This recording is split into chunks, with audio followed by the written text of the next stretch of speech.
Usually settlements of lawsuits are kind of ho-hum affairs, but we had a very major one in New Hampshire this past week, with Disability Rights Council and other disability advocacy groups and mental health advocacy groups settled with the Hassan administration on a federal lawsuit about the level of care for folks with mental health and substance abuse. This is a big decision.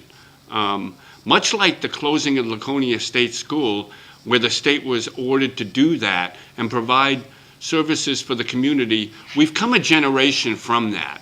And New Hampshire has been rated well in providing care for mental health, but investment by the state over the past several years has atrophied. There isn't any question about it. There's fewer options in the community for folks with mental health. A number of people end up in emergency rooms in hospitals because there aren't beds available for them.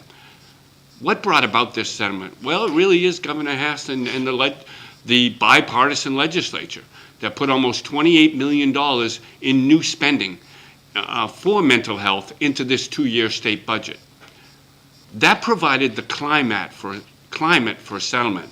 That didn't make this case go away. No siree. This settlement is a 4-year commitment the state has to fulfill. There's specific markers the state has to meet in terms of providing crisis teams in every county for dealing with these folks, providing assertive teams to help individual clients, offering alternative beds in the community and hundreds of housing units.